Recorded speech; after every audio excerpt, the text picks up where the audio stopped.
Welcome, everybody. Episode 35, live from my drum room with Stan and Jerry Keyawa from Pro Drum in Hollywood. Been really looking forward to this one. I'm going to try to keep it together without laughing the whole time, because these two guys are just some of the funniest guys I've ever known. I don't want to oversell it, but they're pretty quick-witted. They're just a couple of funny, great guys. So thanks for watching. First of all, it's good to see some folks watching so far here. All right, without further ado, I've wasted enough time already. Jim Catalano. Yes. Stan and Jerry are the real deal. I'm going to bring on, please give a warm welcome. Who knows what they're doing right now, to Stan and Jerry Keyawa, Pro Drum Hollywood. What's going on, man? What's up, Johnny? Yeah, good to see you guys. Wow. Good. Man, thanks for being here, guys. I know you got drums to sell. You got, as we say, shit to do, but thanks for taking time to hang with me here. Oh, F them, man. Nobody's working anyhow. What the hell's the difference? Yeah. That's right. Everybody watching this pretends to be at work, but they're just on Facebook right now.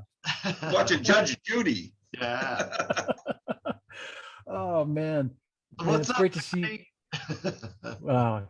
Hey guys, thank you. Hell yeah. Well, there's quite a few folks watching. I just had to take a quick look, and we just got a comment from our old friend Jim Catalano, who said, Stan and Jerry are the quintessential pros in the drum retail world. Ludwig's association with Pro Drum started way back with their dad, Bob Yeager. The chief always said that Bob, Stan, and Jerry are the real deal. So Wow. That's nice. Jim, I love Jim. I miss him. Yeah, now I got to send him the $10 now. Yeah. exactly. Yeah, I love Jimmy. I miss him. Yeah. Just like I miss you coming in. Oh man, Those I type know. of things, man. Those are great times. I know. I do. I try to. Anytime I'm out there now, I always try to come in and see you guys. And Sure. Thank you. It's yeah, absolutely. And it's, I don't know if you guys know, this is silly to even say it, but I was on your website, I don't know, a couple months ago, and I wanted to buy some stuff, and I ended up buying a hat, a couple of shirts, and a license plate. I don't know if you see those online orders or not, but Oh yeah, I sure got the do. license. Yeah. Yeah, okay. So I get the license plate. I took a picture and put it on Facebook. It's I wish it could be more money. I'll spend more down the road, I promise. Yeah. Hey, you got room for 2 more sets in that room right there, I see. I do. Yeah. I got another room full of drums. It's insane. It's pretty. You got a problem. I know. Well, man, I'm so glad you guys are still here. And after this year we've had, you guys have managed to like keep it going and Yeah, that was some scary times around April. I'll tell you, man. It was like doomsday. The best thing about all of that was the traffic. Yeah, traffic is amazing. Yeah. That was amazing. I love that. We should have How was COVID every 10 years. how, I know, I can only imagine what that must have been like to get on the 405 and like Nobody. or the 101. Yeah. Nobody. Yeah, Yeah, because right. we stayed open the whole time. We did more things out the back door. Because Southern California, they just buckled us down big time. We're just now coming out of not even getting near 50% capacity still, with this governor going on here. So Yeah. it's been a little slow going on last April and May. But then all of a sudden, boy, it just started getting crazy when everybody's getting that extra money there. The unemployment was popping through. Yeah, the online stores just blew up. So Yeah. it tripled and quadrupled. So it kept us in business. That's great, man. I'm so glad to hear that. Yeah, I followed you guys, and I Stan and I would stay in touch with phone calls and texts and everything, and just For sure. yeah, you guys are such an institution that A mental institution. Yeah. So I gotta tell you this quick funny story that I told you about when we were off the air, but Uh-huh. and I know you guys won't remember this because you do so many funny things in the course of a day that this is just another one of those things. But I was hanging with you guys, and I don't know if it was when I was still working for Zildjian or after. I don't know when this was, but there were only a couple of people in the store, and we're all shooting the shit. And the phone rings, and Jerry goes to take the call, maybe in the office or something. You and I stand there chatting, and I could hear Jerry on the phone.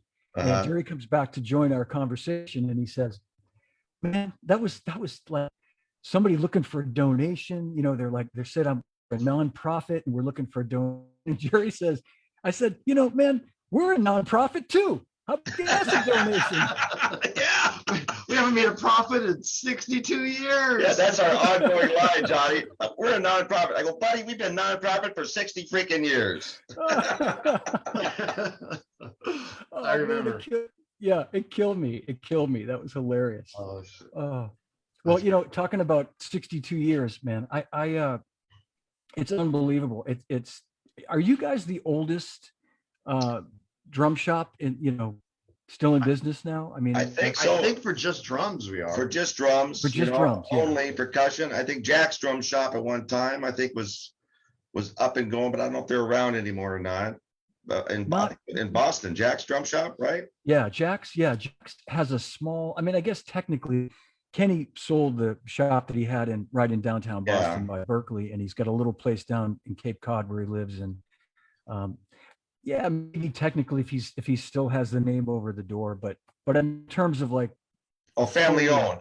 Yeah, like I have to say, for just a drum shop, I guess I don't know any other place. I mean, you got to be insane to stick with the same family business for this long. It's just forget. It's like, don't do it. Yeah, our kids got smart. They got educated. Got out of here.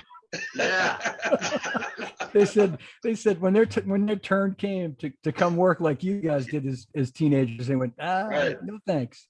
Yeah, it's a different world. Yeah, I came home from school and I'm thinking, I'm a junior in high school. I'm going, hey, Mom and Bob, I'm thinking about college. They're like, college? We want a drum shop. What do you need college for? They kept me young and dumb. You're old and dumb. No, old and dumb. Oh shit. Oh, well, talk about an education, man. I working there. Yeah, that's people are in education. You learn more from people than I think anything. Just interacting everyday's world. That helps big time. Thank you, Wise. Seeing those pictures of you guys when you're kids, like coming in, I'm guessing on Saturdays.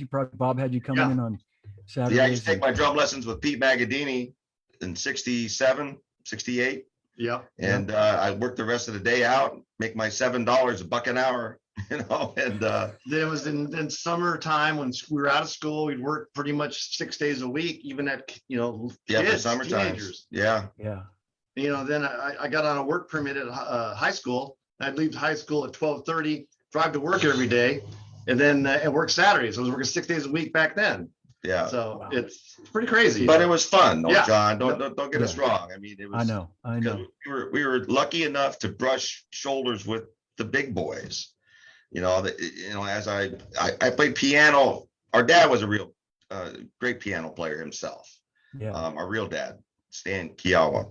He wrote the Rin Tin Tin theme song, in fact. The TV show. And he did the Didn't know Chevy that. show for a while in the late 50s and things. So I was playing a little bit of piano at a young age doing that. And we've always had a musical background. And Jerry was playing bass at the time. And then we met Bob. And then before you know it, I got interested in drums. I was like 11 years old, 12 years old. And I was taking my lessons. So that's how that kind of all started into it. Oh, and Jerry, you play drums too, right? You or just bass? Not just bass. Dabbled in the drums a little bit. It's funny. I always wanted to be a drummer, and when mom played bass, my real dad's a piano player. They were going to buy me a drum set, but they ended up not getting along, and the divorce happened. And then my mom meets Bob Yeager, and I'm thinking, this guy owns a drum shop. It's like winning the lottery. I'm like, oh my God. But Bob was a ex-Marine, very military, and here's a practice pad and a pair of sticks, prove yourself. And I'm thinking, wait a minute, I'm like 9 years old going, you got to buy my love. I need a big drum set. I don't need a practice pad. And so it was like tough for me. I was, Stan did it. He's got great rudimentals, but he's a little mentally screwed up. But I'm just a little hack. I'm a hack, and I started to get down with the bass pretty good. But my bass teacher, was teaching me jazz and big band, and it's like 1968. Rock was coming into its own. He was on the Tonight Show, wasn't he? Yeah, Herbie Mickman, Tonight Show. He was my teacher. So he goes, we always butted heads at these lessons, but he loved the sound of my bass. And I'm like, so he goes, you're not really cutting as a bass player, he tells me. So he tells Bob, you're wasting your money on the lessons. He's not getting it. So Bob goes, okay, we're going to stop the lessons. And he goes, oh, hey, by the way, can I buy his bass?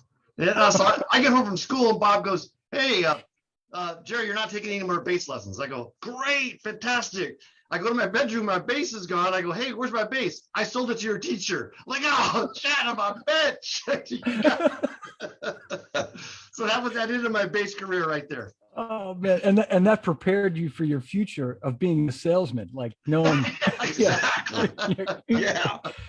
Stan's going to come in one day and you're going to say, "Oh, Stan, I sold you your desk chair to Yeah, somebody." exactly. Yeah. I sold the drum shop. Yeah, there you go. Oh, yeah. We got $50. Oh no, you can't ever sell that shop. You can never sell it. No, this is a lifing. Yeah. We got a life sentence here. That's all there is to Yeah, we're it. going to work here until we die. Work until we die. That's about it. Kind of looking forward to it. So talking about the 60s, I made a couple of notes of just some things that I wanted to make sure. I mean, definitely Sure. want to talk about Bob and Bob's, influence on the whole drum market. I mean, I never knew him. I met him one time when I moved out there, but I can't say that I knew him, but I know he has a legendary connection to, he had absolutely. with everybody, at the time. He was a people man. That's for damn sure. I mean, he was, he went to he born in Ohio, went to New York to play drums after the war, World War II, of course. And he used to hang out in New York at Harlem and all the various other places. He was a great player himself, but he knew everybody. Everybody loved him. Freddie Gruber and Bob used to eat out of trash cans in New York for food. I mean, during tough, rough times. They used to room together. But he knew them all. Elvin, Art, Max. It was just a certain hang thing. And then he went on the road with Tex Beneke's big band in the mid 50s. And he wound up going around in the LA area. I think they're playing somewhere at the on Hollywood here. I forgot the name of the place. The Palladium. And Bob says, man, this is great. He got into a big scene with Tex. He got fired. He says, good, I'm staying here. He goes, if I'm going to starve as a musician, I'm going to starve where it's warm. Yeah. Smart man. So that's how he wound up here and wound up going over to Drum City, working with Remo Belli. Yeah, Roy Hart. Roy Hart at the time, around 56, 57, just before the Plastic Drum Heads came out. Yeah. And that's where he met Chuck Molinari. And somehow Remo left. Bob got into a beef with Roy. And then he decided, screw this, I'm going to open up my own store. Yeah, I'm going to open up my own drum shop and put you out of business. That's what I told him. That's what he told him. Right around the corner, here we are. And I mean, that was it, right? I mean, that was it. 59. And it was right across the street from the union, Musicians Union, which was at that time, that was a swinging place. That they got you gigs. They did what unions are supposed to do back in those days, But it was a different world, definitely a different world. And that's how it all started. But man, what a visionary, because he settled out there at a time when it was just starting to really explode, right? I mean, that was when. Oh, absolutely. That was everybody had a gig. Whether it be a cocktail hour gig or that night at the same place would have your main attraction. Yeah, there wasn't enough drummers. That's what's crazy about it. Oh man. Bob used to tell me he used to get calls all the time here at the store for a drummer, looking, for another gig, because everybody would get a gig and then they find another gig that pays more money, so they get somebody else to sub for them. It was just an ongoing thing. Pretty crazy time. Oh, wow, what a time that had to be. Oh yeah, and Bob, he got along so well with everyone. With Bill Ludwig and him were very close at the time. And Slingerland, I don't know if it was Bud Slingerland was still alive at that time or not, but all of those guys, he was like a first name basis. And hell, Bob and Bill flew to Switzerland when they started the standard cymbals. Yes, I was going to ask you about that. Yeah, got him involved with all that, which turned bad. Yeah. Bob ended up, I think it's in the Bill Ludwig book, how Bob lost them millions of dollars because he got the two together. And Ludwig standard cymbals, they were great cymbals for the money, but they would crack a little easier. And this is when the Beatles started, 64, 65, hit big, and everybody wanted to play drums or guitar or bass. I mean, there's a next generation going on here. And so everybody's smacking and smashing on these cymbals, and they're breaking them. They're breaking them. So everybody's sending them back to Ludwig. Ludwig's replacing them. And then 6 months go by, and Ludwig talks to the Peisties and say, hey, we need to return these cracked cymbals and get our money back. And they're like, we didn't authorize that. You're on your own on that one. And so that was a big ordeal there. Yeah. So that got into the friendship. I've heard most bits and pieces of that story. Yeah, that's a pretty legendary story. Absolutely. Yeah. But Bob was also instrumental in like helping. Was he instrumental in helping like design like the 602s, or did he have like some input in like yes, R&D? he did. Yeah, I think that was it the 2002. I think I know it was the we have pictures up on the wall original here. 2002, because we have a sign out front. Peisty made a big square symbol that says "Don't be square, play Peisty," and it's the original slogan, 1971, Bob Yeager. So I think that's when the 2002s were kind of introduced right then. Yeah. And it's funny, he was at the factory, and there's a picture of Bob hitting a cymbal. He's got a funny look on his face, and they go, "What do you think?" And Bob goes, "That's rude." And he's like, and then boom, they call it the rude cymbal. That's how that came up. We have the picture here on the wall of that exact moment. So, but he called it, he named the 2002 rude. Wow, no kidding. Yeah, crazy. It's crazy. Yeah. That and the Remo practice pad set. He had his hand in that one. I didn't know that I either. think Louis Belson. Yeah, it was Louis, because Louis, I think at the time was vice president. A lot of people don't know that of Remo. Yeah. They're way early in the early years. And Irv Kotler, Louis, and Bob had their hand on that little 5-piece practice pad set up. Like that. So for a thank you to Bob for inventing this thing, Remo sent them the first one off the showroom, off the factory. And so there's Bob, Irv Kotler, Louis. Bob's playing it, and Irv and Louis Belson are going like this. Great photo. So I think Bob got shorted on that deal. Maybe a little bit. Maybe just a little bit. Oh man! I'll tell you though, it was really crazy, Johnny. And when the Beatles hit the show on TV, 64, man, people went nuts. Bob, I think Bob gave the largest order ever that Ludwig had at the time: 100 drum sets, one per day to be shipped. And we used to have another warehouse at Howie Oliver. Used to be the manager on Cahuenga here, and man, it was just flying out the door. Five drum sets a day being sold, and then we then go to the warehouse, pick out more, set of 5 more. This went on for the next year. It was it was insane. That Sullivan Show, man, just started all that mess. Wow. I that was something I wanted to ask you guys about. I didn't know that you were selling that many drum sets. I knew that you were selling a ton, but that's unbelievable. Yeah. We kept all the records from how much money we grossed every year from day one, and it doubled in 64. That fast, our business just boom, and then it just kept doubling after that. It was because I mean it kept going for a long time. Maybe not. Oh, absolutely, yeah. Oh yeah. Our generation, Johnny. I mean, it was something new for us. Bob's was the bebop, from swing to bebop to just regular jazz, small quartets and things, to boom, rock and roll. Here we go.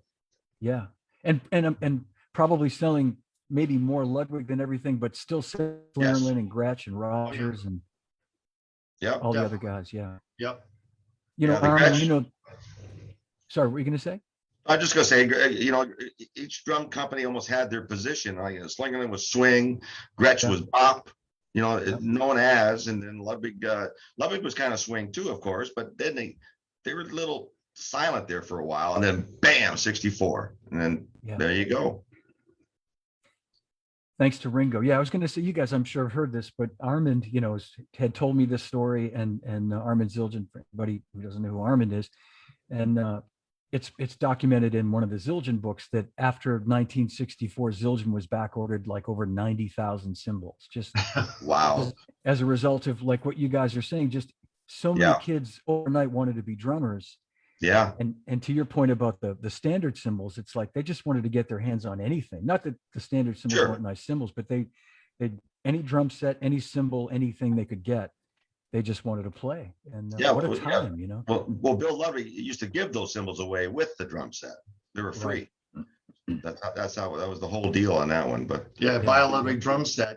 Really, it was a buy a Ludwig drum set at full retail, and you got your Zildjian cymbals for free. It's kind of how that was this back then. Oh man.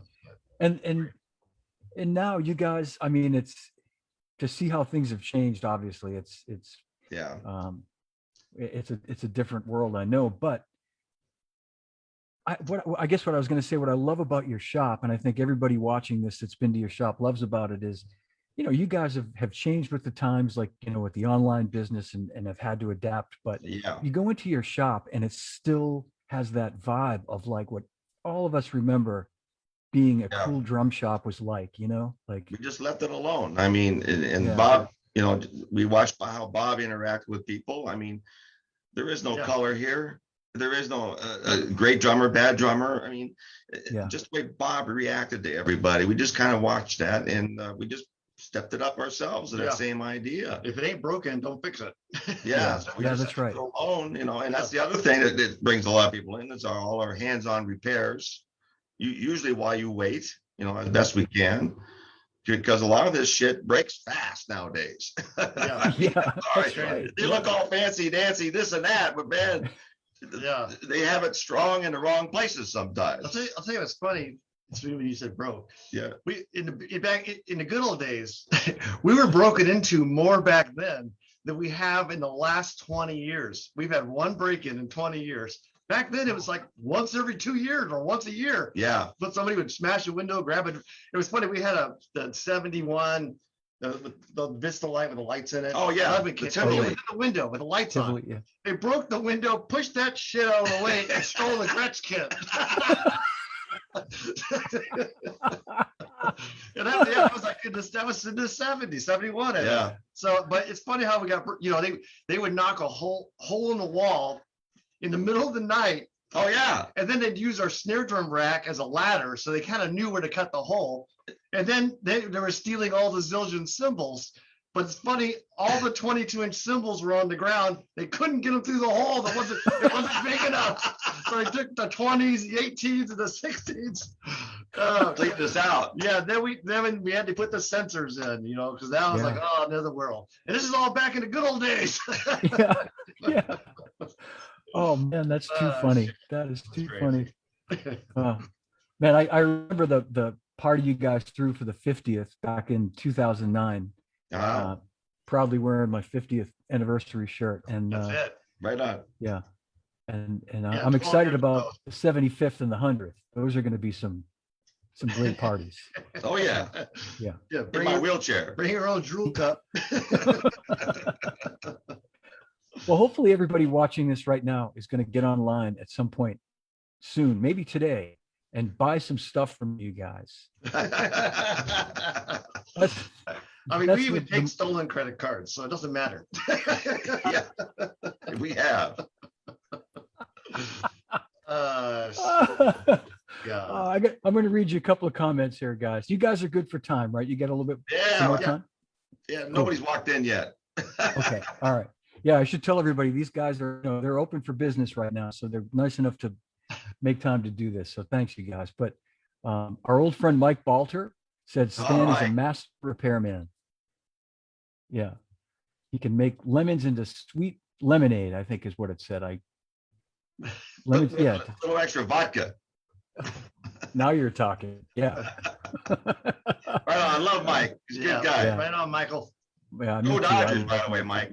We're sucking lately. Mike's an avid Cubs fan. We always talk Yeah, baseball. he's Cubs first and Dodgers second.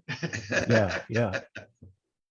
Hey, my Red Sox are doing pretty well this year. They're off Yeah, to they a are. good little start. Yeah, you're taking our players.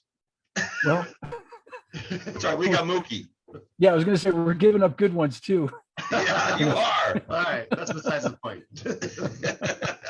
All right, I'm going to just see if I can. Pro Drum is a drummer's Disneyland. Greg Mendoza said, Oh, the great. happiest Great. place Cool. on earth. Right on, Greg. Oh, yeah. Yeah, you got a lot of love out there, guys. Yeah, A lot of fans. we pour the Kool-Aid out when they come in, and some of them drink too much of it. I do miss the get-togethers though, man. And this whole year, you know, like Jimmy Gasson came in the other day. First time in 1 year I haven't seen him. He's always coming in because he's always in the studio somewhere around here. Yeah. But it was nice to see him. I miss all the friends that come in and stuff. Our Christmas party, our clinics, you know, it's everything's on hold till next year again. Yep. You know, the way it is. They're not opening up any venues soon. So, Well, but, I don't know. It might be different where I am back here, but the last couple of days have been really encouraging, like good news with the whole mask thing. And yeah, so it is. hopefully it'll be the same out there for you guys, and you can start, like you said, the clinics across the street at the. Now, do you still do them? Is the union still there, or did I hear? No, they sold that piece of lot for like $25 million. Yeah, took the money and ran. 3 years ago. 3 years ago. That's right. I think I remember you telling me. Yeah. Yeah, it changed. But in-store clinics are, you know, we clear this place out. We can still get about 150 people in here. Yeah. Yeah. Absolutely. So Absolutely. Yep. It works out good. Yeah, that's great. And sorry, talking about James Gadsden, I was going to say, you mentioned all the relationships that Bob had with, you know, Elvin and all the guys. And I mean, you know, the fact that like Buddy was a pretty regular fixture too when he was in town, right? He'd come in and yes, he was. Yeah, him and Bob and Buddy. We got again. He's one of the guys that he met when he lived in New York in the early '50s. And anytime Buddy was in town, yeah, you know, great friends, really good friend. In fact, Buddy stole your beans. Yeah, Mom sent 4 bowls of beans with our names on them, and then so Bob's had his beans going. Buddy came in. And Buddy said, what are you eating over there? He goes, want some beans here? Have Jerry's. So Buddy's eating my bean. I go to the fridge, my bowl's gone. And then about a week later, that's when Buddy had his heart attack. And all of a sudden I'm getting blamed for his heart attack. So he ate my beans. Oh my God. See, this is the real shit we're getting to right now. You know what I mean? Oh yeah. I killed Buddy Rich. Jerry killed him. Man. That's too funny. Great. Too funny. Golly. Oh man. And I mean, I can only imagine too, like during that time with Hal and Earl and all the guys working in the studios, like, you know. Oh yeah, it was silly. Sessions a day. Yeah. The Carnage Company guys were driving BMWs. Yeah. I mean, that's how busy it was. It was crazy. You know. Yeah, insanity, no doubt. And I remember Shelly Manne, you know, with Jerry Williams. I don't know if you know Jerry, John Williams' brother is what it is. Yes, I do. Yes. Yep. I know Jerry Williams. He's a great studio guy. And or Jerry Williams came in and said, I just got finished over at Paramount with Shelly. And Shelly turned to me and said, I never knew I would be making this much money on the way out. You know, he's doing all those TV shows and all the motion pictures and everything else. Yeah. Rather than his normal Shelly Manne and his men. Yeah. And it's funny. Shelly would come in a lot in between sessions to use our restroom. And he'd be in there yelling because he's yelling, what kind of paper? What kind of? No, hey Bob, where the fuck did you get this toilet paper? It's like sandpaper. And then Yeager yells at him, why don't you go take a shit at Drum City? This is the type of shit we watched. You know, as young people go, wow, who are these people? I mean, he had the door swung open, drawers down, yelling. Yeah, crazy. We had a lot of incidents in that bathroom. Oh yeah. Stan should tell you one of them right now. Oh yeah, I've got one with that one. I don't think I've ever told this on air, but anyhow, we were kind of crowded. It was just me and a kid working here. I don't think Jerry was here at the time. And Andy Florio. Remember Andy Florio? I do, yeah. he's like one of the first guys to ever start collecting when collecting wasn't hip, in the 50s and 60s and things. So we were good friends and everything. I've known him. This has got to be mid 70s, I think. Yeah. This happened. So we're crowded. I'm at the front counter there, and all of a sudden Andy goes into the restroom, and a few minutes later I hear this, Stanley. I go, what? What's that? Stanley. And then he opens the door and yells, Stanley, come here. So I go over there, and I'll be damned, he's got his dick stuck in his zipper. And the thing, and we're bleeding all over the place. I go, oh my God, Andy. So I grab the thing, go zip. Boom, there you go, Andy. Wash my hands and go back to the counter. That'll be $5. It was horrible, but somebody I'm had to glad you do washed it. I'm glad you washed your hands. Oh my God. So that's the type of thing goes on here. Shit. Yeah, that's I've done that. I know the pain he was going through. So I quickly helped him. I'm sure he never forgot it. Oh my God, no. We laughed about it for decades. Oh my God. Oh my God. It's crazy. That's pretty damn crazy, huh? I appreciate you guys telling these stories on my show. This is going to make it even more special. Hey, can you guys relate that? I know there's a story about George Harrison coming in to buy a drum kit. Yeah, Tell maybe the you could story, tell that. Oh shit. Well, the backup on this one, we called it. Oh, hold on, I'm choking on my tongue. We call it the greatest day in the history of pro drum, because this is 1983. We talked Bob into, we got to take these things called credit cards, Bob. Everybody just doesn't have the cash anymore. Yeah. So he agreed. We took credit cards, and then 2 weeks later, we get a charge back. He comes in yelling and screaming at us, going, "You're going to ruin the place. We're going to go out of business. This credit card." So we were like, "Oh no," So he goes, "This is the law. I don't give a shit who comes in. You call the credit card number in." We're like thinking, all right, we'll do it because we want to keep using it. It's the younger generation now. So then, of course, the first customer of the day comes in. It's Neil Diamond to buy his son a drum set, and I'm like, I'm waiting on him, and all I'm thinking about is, please don't give me a credit card. So he comes to $2,800. He hands me a credit card, and I'm thinking, oh shit! I go to the rotary phone to call the number in. Oh, So man. I give the guy the number, and the guy on the phone goes, "Hey, that's Neil Diamond's credit card." I go, "Yeah." I go, "Is it any good?" He goes, "Is it Neil Diamond?" So he's mocking me. So then right around 5 o'clock, we get a phone call from Jim Keltner. Jim says, "Hey, I'm running late. Can you guys stay open a little bit?" We're like, "Yeah, Jim, for you, sure. No problem." Jim comes in with George Harrison, and we're like, "Oh shit." And this is the 83. He goes, "Yeah." He goes, "George wants to buy Ringo a Christmas present." We're like, "Great." So what does Bob do? Bob grabs him and takes him to the most expensive thing in the house. And that was the 1983 Gretsch 100th anniversary drum set. And I'm so glad he did it because it dates the time when he came in, because Bob tried to sell it to him. So Yeah. So he ended up, Ringo's got plenty of drums, he says. I just want to give him a couple of stocking stuffers. So it's like he bought him a couple of Zildjian t-shirts, a couple sticks with lights in them that light up. And then we're all standing back. He hands Bob a credit card the day he laid the law down. And we're all like, "Oh no." Yeah, you gotta call it in, Bob. So Bob didn't call it in. And so he had to eat crow the day he laid the law. That's why we call it the greatest day in history program. Oh, I love it. I love that. I love that story. Yeah. Oh shit. Yeah, I'm guessing the card's probably okay if it belongs to George. Oh yeah. I didn't know that Neil Diamond had been in that day though. That's hilarious. Like, is the card any good? Is it Neil Diamond? Funny shit. Oh my God. Yeah. And I think, Stan, you posted up on Facebook recently a picture of Jim Gordon, who he was a regular customer. Yep. Oh, big time. Sure, yeah. Jimmy was here all the time. Jim used to come in with his mom.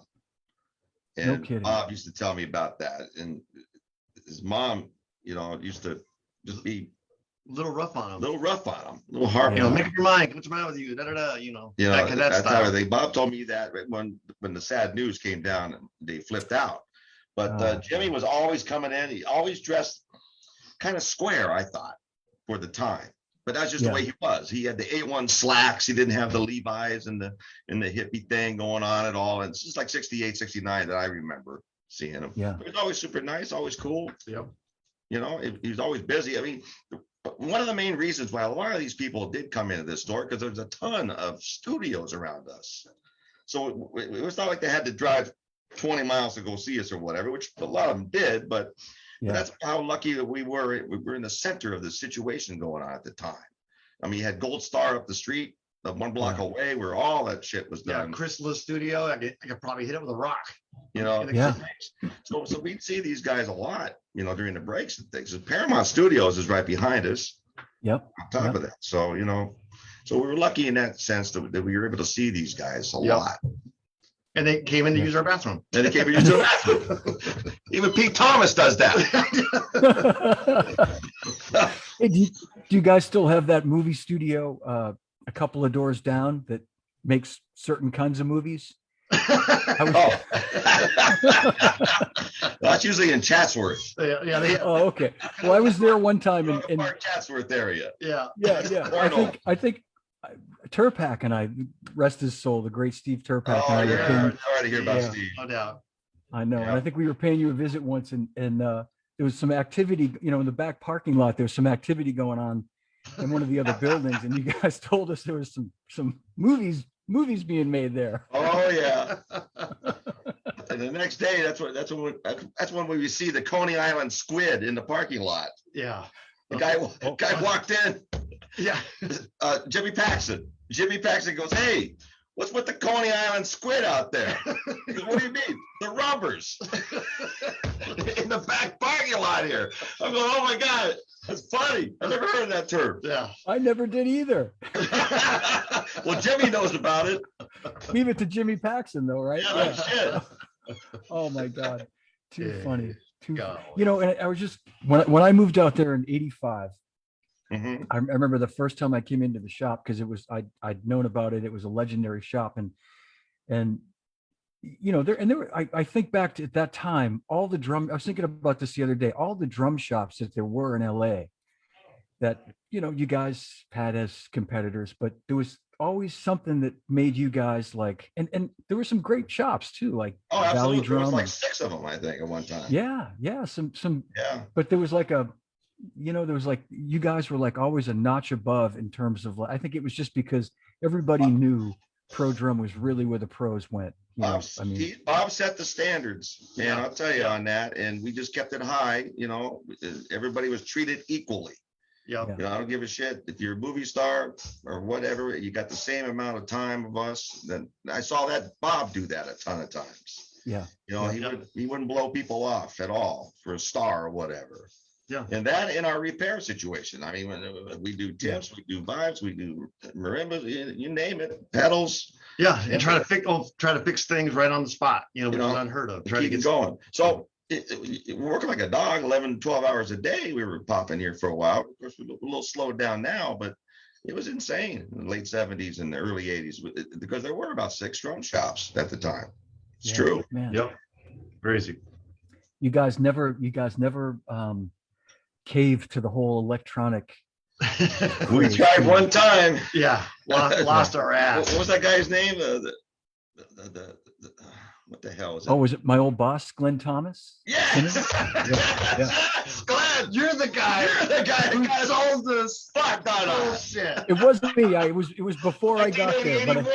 But you sold us the last year's model when the new one was coming out. Simmons. We were stuck with them. Yeah, well, because we were offered the exclusive, but you can only buy your Simmons, the first one, at the Pro Drum Shop. That was the whole deal. And we're like, but the deal was we had to buy 40 of them, and they were like $2,000-$3,000 a piece. I'm thinking, wow. whoa, how the hell, we're like, So we actually, we bowed out. We were afraid and we couldn't do it. Not because it would bankrupt us if it didn't go through. They needed a chain store. So, For sure. yeah. So then, but at that time, Guitar Center had 20 stores. So they bought them and put 2 in each store. And then boom, it blew up. And, we were definitely down like 20%. Everybody was spending their money. We would have been driving Ferraris. Yeah, all the drummers were staring at each other. You had the Lynn machine. Yeah. I think Kelton did all those. Yeah, Kelton ruined that one. Yeah, and then all the drummers in town were saying, well, if he's got that, I got to get that. If I want to get that call for that gig. So everybody's looking at each other. So away went the acoustic drums for a moment. Isn't that crazy? About 2 or 3 years. And then a year later, we got approached by Simmons and said, okay, you can buy it now, because we could not buy it up until then. 4 of them or something. We bought 4 of them. They're like, $3,000 a piece. And then right after we bought them, the new and improved model came out, half the cost. It did twice. We got stuck with dinosaurs. We went, that's it. Pull the plug. We're not doing it anymore. Thanks, Johnny. Thanks, John. That wasn't me. But Stan, I do remember when I was working at DW, I remember you calling me one time in the very early days of DW, when they first started to get serious about the drums. Right. You called me up. I love this about you. You just, we were buddies, but you said, "Hey, Johnny, I just got to tell you, man, we were selling direct to people. We were trying to get the drums out there." So, right. Oh, that's right. Yes. Yeah. So we'd get a call from somebody and they'd say, I don't know, I know this guy, and he, can I buy a set from you guys? And we'd sell a set, and we were trying to send customers to you guys. Right. But anyway, you called me, Stan, and you said, well, the guy that you guys are building a kit for, whatever his name is, he came in and priced the kit with me. And I guess, and he said, you don't know if you remember the story. And he said something like, well, I gotta, I gotta finish my job. When I finish my job, I'll have enough money to put down on the kit or something. And you said to him, are you going on tour? Or are you doing a record date? And he said, no, I'm putting some drywall up at this. I'm a drywall, I've got a drywall business. But, and so basically it was a lesson learned to me that, like, these guys that you can't be selling direct to these guys that you shouldn't be selling direct. But, I understand Don's position. If I was in that same way, I would have done it. You got to get that name out there. You got to get moving. You got to see, because drummers talk. They're always talking. And you see that, you see this and this and that. And you get that name out there, which they did. And then boom, then they back away to go back to your dealer situation, and it works. Yeah. Yep. Exactly. So I definitely understand that, how that you have to do that. Yep. Yeah. So, no, I know it was and luckily for those guys, it wasn't a long period before, like you say, the name got out there and it started to happen. And Don will oftentimes, when I see Don at the NAMM show, he'll say that, the best thing that I ever did for him was to leave DW, because their business increased 50%. And Zildjian's went down. Zildjian's went down. He loves to put his arm around my shoulder, and introduce me. John here used to work. John used to work for me, and the best thing he did was leave because our business went up. Every company you leave, they blow up. Yeah, I know. Yeah, it's like Mike Brooker when he left Zildjian. Now he's with Aquarian. They're gonna run that one down to the ground, Michael. I love Mike. Man, don't you I love all Mike? my reps. They're great. Yeah, we need reps. We love them. Even that guy Paul Holgate, that guy. Les Butts, Scott Cameron. Yep. All those Les guys Butts are pieces of shit. I'm thinking Les about. Butts is watching right now. I saw him here somewhere. Oh, there. I just gave him love. Yeah, that's right. Les, now you got to give him an extra 20%. That's right. That's right. And free freight. Free freight. So what do you guys what are you seeing for trends of drum sets, and are you seeing well, three piece, 4-piece kits? Yep. I'm seeing a lot of that big time. 22, 24-inch bass drums, 13, 16, most common, I would say. Yep. And all upper lines. We see selling more upper lines than, we haven't sold an entry level kit in 6 months, or a year. It's kind of, which is fine with us. Well, Oh, you're there? Yeah. We lost you. But Yeah, no, yeah, Yeah, well, of course, there's no teaching going on. There's no the kids, but I bought a lot of less students nowadays. yeah, I mean, musical instruments per se, I think, are down all styles of music. Saxophones, guitars, the kids want the instant gratification. instant you know, gratification. It takes a lot of patience to learn an instrument, you know. Yeah. I know. And I see a little decline in that for the beginning people. That's for sure. I mean, unless your heart's really into it, then obviously they'll always play. But I think that goes for all instruments throughout the world. Yep. I think know. you're right. You know, I started to see that too. And I think unfortunately we, as you guys just pointed out, like it's that instant gratification. And I Yeah. think the fact that too, for me, like when we all grew up, there were so many bands, and like my Yeah. neighborhood had like 2 or 3 like bands that, you know, guys Sure. that had bands out of their garage, you know, and Well, in California, I mean, they took the music department out of the schools.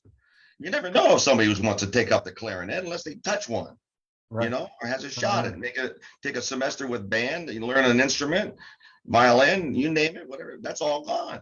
I noticed the Midwest, this seems to be very huge still in music and, you know, in marching and what have you. The programs are much bigger back east in the Midwest than California. That's for sure.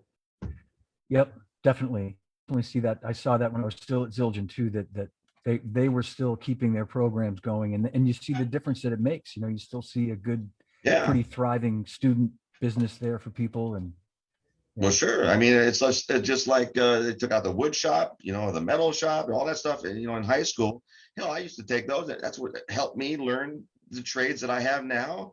You know, things of that nature. You know, I mean, you still got to build things, you got to do things. Not everybody's going to be a computer whiz. You know, right. that's the only drag about that. I mean, people need to touch something to see if they even like it. So if you take it away, they have no shot. Yeah. No, and I don't know what the answer is to that either. I think about that too. And I got grandkids, and I wonder, like, by the time they're, you know, like in high school, like what's going to be left, you know what I mean? And right. Yeah. And that's why, seriously, you guys are so important that you still have a hands-on shop where people can. Oh yeah, like, it's fun. You know, the internet saved our ass, you know, through the April, May of last year and thing. In fact, you know, I think we're the only stupid company that expanded during the pandemic. Yeah. We spent more money on expanding, but it paid off, you know. That's smart. Yeah. Sometimes the internet people are not fun. I'll tell you that. Oof, they're rough. They order something in their underwear at 12 midnight, and 7 o'clock the next morning, they want to see their goddamn shipping number. Yeah, crazy. You know, like, God, relax, everybody. Man. But in store is still fun. Yeah. You know, we joke with people, put people down, they put us down. Good. It's called love. It makes it fun. Why are you making a buck? Why are you taking a guy's wallet out behind him? No, but you're right. Amazon has turned that whole thing into like a crazy, God. like, yeah, it's nuts. I mean, that's right. I get caught up. I demand my shit too. When I buy from Amazon.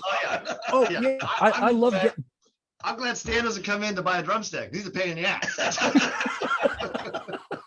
Charge him full list, Jerry. Oh yeah. List plus 20. Yeah, plus 20. List plus 20. And as far as like drum companies too, and not to get into all that kind of minutia, but I mean, last time I was, which would have been, I guess, not this past NAMM, a couple of NAMM shows ago. I think you were telling me you were selling lots of Gretsch, and you know, that whole thing has come. I mean, I only say that because I remember there was time working in the 80s in drum retail where like the American companies were almost all gone, you know, at that point. Yeah. It was Tama and Pearl back in those days, in the 80s. Yamaha. And Yamaha. Yeah. And Yamaha. But to see like Gretsch and Ludwig come back the way they have, and oh, it's great. Yeah. Everybody needs a dose of the competition. Keeps you on your toes. Yeah. And you know, after 9/11, it was, you know, that whole push buy American. And then right after everything, the dust settled after that whole thing, we were selling one upper line drum set every day. Of course, all American made. People were like, you know what? I may not be live tomorrow. I'm going to go buy that drum set. There was a different little, and that just whoa, which just blew up. Yeah, from numbers showed that. No that. doubt about it. I didn't know that. That's wow. That's Pretty weird. well, it is. But you can understand that. Now that you say that, I could understand people just having, there was so much patriotism at that time that you could Yep. see them, Sure. wanting to. Well, Yep. Bill Fleming, I know we're getting close to the hour here, but Bill Fleming is asking for you guys to tell the Alex Van Halen story. So maybe you can tell that. Oh, yeah. Yes. Great one. Okay, let me see. Rob Kern he was kind of the road manager and tech for Alex. So I'd always deal with him for all the parts and everything he needed. So he happened to come in and we had a North drum set that just showed up. It was the guy had it in his garage. It was dusty, dirty, just all in a pile. So he goes, hey, Jerry, what are you doing with that drum set? I go, yeah, we're just going to sell it. And he goes, can you hold it for a day? And I go, yeah. So next day he comes in with him and David Weidelman. I think he was the artist relation at Guitar Center. And I recognized him. And a third guy, kind of a shorter guy.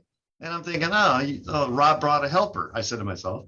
And then, so he goes, he goes, where are they? I go, we put them over here. So I grab the third guy. I go, hey, help me carry him out. After you hit him in the shoulder. Yeah. So then I go, wake up. So we grab him, we carry him out. They're all dirty and stuff. And then Rob goes, he looks at the other guy and he goes, what do you think? I'm thinking, well, why is he asking him? So I was like, that's crazy.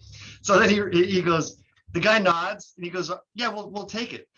So then he writes a check and it says on the check, Eddie Van Halen studio account. So I look at the check and I go, hey, you think I can get an autographed picture of Eddie? And so then he goes, he looks at the other guy, he goes, I think that's possible.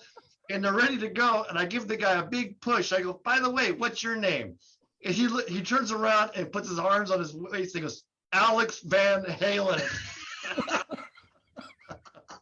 And I just went, Oh man. I think that was 1991, the Monsters of Rock tour. It's the big black drum set that rotated around, oh God, it was crazy. But anyway. Oh, that's hilarious. I had no idea. I got to tell you a quick retail story.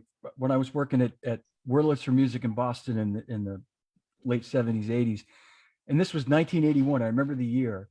It was a Saturday. I get a phone call, and this guy says on the phone, "Do you have any 20-inch Paiste 2002 crashes or mediums in stock?" And I said, "Yeah, I got a few. I don't have, not a lot. We didn't sell a lot of those cymbals at that time. Can you hold them for me?" I said, "Sure." I don't know if he gave me a name or not, but two guys come in, long hair, kind of like Southern accents. One guy was wearing like overalls, and they definitely weren't Berkeley students that I could tell, older guys. So they come back and they try. I think they took all the 20 Paiste 2002s that I had, which were maybe 4 or 5. They took them all, and I'm writing up the receipt. And they said, "Can you make it out to 38 special?" And I said, "Oh, 38 special. Yeah." They just had that hit song. It was on the radio at the time, "Hold On Loosely." And I said, "Oh yeah, I love you guys. Yeah. Are you guys the roadies?" And they looked at each other and started laughing. They said, "No, we're the drummers." and they said, "Hey, shit, Johnny." Yeah, and they were playing that night at the Orpheum Theater. They said, "You want to come to the show?" I said, "Yeah, actually, my band's not working." Yeah, and I went to the gig and I brought my friend Mike Mahoney. We sat like in the front row, and they saw me and like waved to me. It was like the funniest shit. Great story, John. That's awesome. That's cool stuff. But my stories don't compare to yours, guys. You guys, yeah, you do. I mean, you could put out all in fun, John. a best of pro drum story DVD. There you go. X-rated. Yeah, X-rated. Guys, this has been awesome. I know there's probably lots more that people would love to have you talk about. So maybe we can do it again. Hell yeah, I got a ton more stories. Let's go. You got it. I know. No problem, John. Right on. Well, guys, hang tight for 1 second. I'm going to end the live stream, and I'll come back and see you in 1 second. Great. All right. Good. All right, buddy. Thank you, Johnny. Everybody, big hand for Stan and Jerry, Pro Drum Shop Hollywood. Thank you, guys. Johnny D. Johnny D. I love you guys so much. I can't Love wait you to see you. too. You too, Johnny. All right. Hold on one second. Thanks for watching, everybody.